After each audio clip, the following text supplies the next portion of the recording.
Professor Anthony Hopkins, thank you very much for coming to UNC and to the Krasno event series. You've just produced this big book, The American Empire, but when if I understood you correctly during your talk, you actually say there is no American empire, there was no American empire.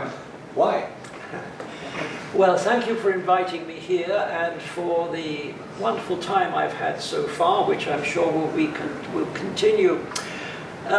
The purpose of the book is to re-establish a sense of imperial continuity in US history, so that there are two well-known phases of US history which are associated with empire. One before 1783, obviously, and the other one after 1945, when the US again becomes referred to as being an empire.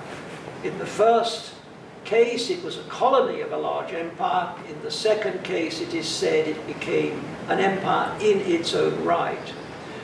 My view is that the gap in between can be filled by an imperial story.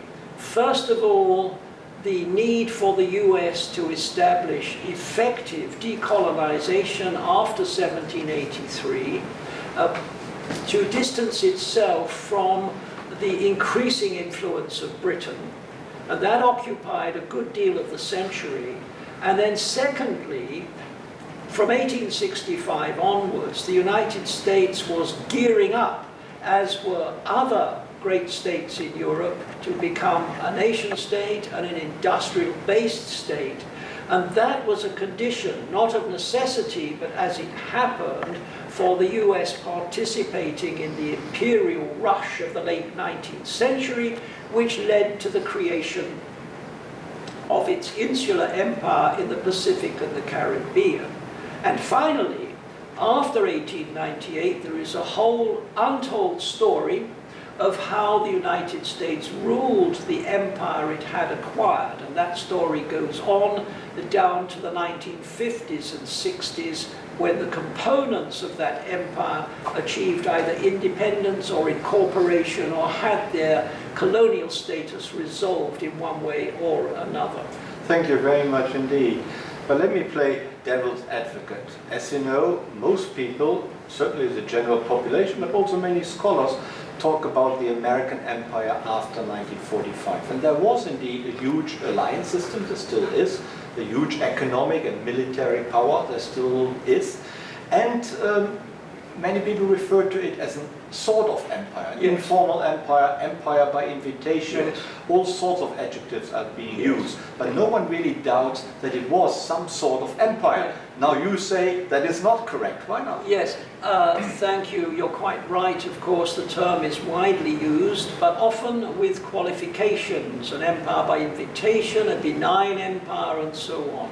So even those who use the term have indicated by the various appendages that they put on it that they have a certain need to qualify or enlarge the concept.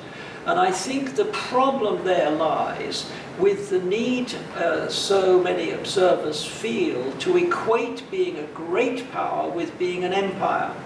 But an empire of the kind that existed in the West from 1700 to 1950 was essentially a territorial empire. Land was acquired not just for bases, as the case after 1945, which were enclaves, but to integrate countries with the so-called home or mother country for purposes economic and otherwise. So the integrative process was essential to the territoriality which marked those empires. The exercise of power by the United States, extraordinary though it has been, the military, the financial, etc., was not of that kind. The United States did not acquire territory. Its relationship with the countries that it influenced was very different from that of colony and ruler.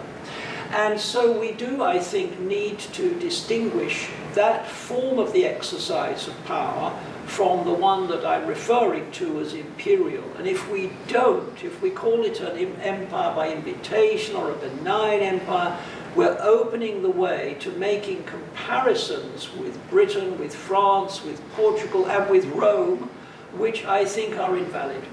Okay, thank you. We call the 20th century the American century. Yes. And there has been a lot of triumphalism. There has been a unipolar moment at the end of the Cold War, around about 1990. Yeah. And then it continued in the 21st century, but then also problems arose. But now we're talking about America first. Yes. So is America still pursuing that upward imperialist great power trajectory, or are we seeing a country in decline, or is decline just fashionable, which comes back and forth all the time? What is your view? Yes, I don't think anyone knows whether the United States is going to decline or not. A great deal depends upon the measurement criteria you adopt for that. It's still the world's greatest military power. It still has a mega economy and so on. So one has to be always with the United States, with its inventiveness and its resources, very careful about predicting decline. At the same time, it is undoubtedly the case that the rise of China, possibly later India, has presented, as the US sees it, a challenge, a problem, which Japan, perhaps oddly, but in exactly the same way, was seen by US commentators to be a challenge and a problem in the 1980s. Now, of course, China is much bigger.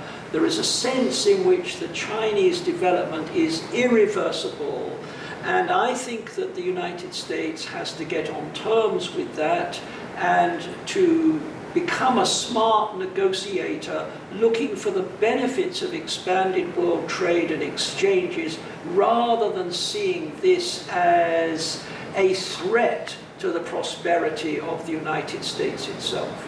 Thank you. When you look at the bookshelves in any bookstore, usually books on the American presidents are very popular indeed. And you have studied them all. You've taken in your big book, you've taken it really from the late 18th century and earlier up to the very present. So who is your favorite president, and why? Who was, in inverted commas, the best one? Yes, I think I'm not a great expert on all the presidents, and I admire a number of them, but I think I would have to be conventional in saying Lincoln. And this was a case where the crisis made the man in one sense, but the man had the potential to control the crisis. And I think his analysis, his expressions, his lucidity, and I think his decision-making have been shown to be not faultless, but to have steered the United States in the right direction. Many people would point towards Franklin Roosevelt. Yes, yes. Well, of course, that's another case in different circumstances, although there was a world war to go through, and Roosevelt, with his additional terms, was able to do that through the difficult 1930s and through World War II. I wouldn't have any objection to the most strong competition from Roosevelt, whose claims certainly extend over a longer period of time, and with stresses of different kinds, from depression to war. So I think we can put two of them somewhere at the top of the list. In writing such a voluminous book, one has certain ideas in mind, what one wants to write, how one wants to structure and develop it, but then suddenly the documents, the primary sources also come up with surprises. Is there anything big which you were surprised about, which you had to change your views and which you had to incorporate in a way you didn't expect? Yes, I suppose the biggest challenge for me was getting through to 1898, because that I had to master some of the immense high quality and varied quality work on US history, which I have done imperfectly, but enough, I hope, to make my own thesis look at least plausible. And at that point, I had quite a big book written, but I could have halted there. But the thing that kept me going was the realization that there were apples on the tree, that because everyone stopped in 1898, including theorists and practitioners of international history, until you get, you get the arguments about informal empire and informal and dollar diplomacy, and then you get 1941 and the participation. All of that is true. But I sensed that there was a story to be told about this insular empire that had not been told. And that gave me an incentive, but also a completely different challenge. The challenge before then was to try to master a voluminous literature. The challenge after then was to try to piece together wonderful bits and pieces from different parts of different worlds, the Pacific, the Philippines, Hawaii, which was not in the Spanish Empire, and then the Caribbean. And I found that irresistible, and that probably put the book from 400 pages to 700. Thank you. What is the next project? I'm sure you've started working on one already. Well, at my maybe a short tour.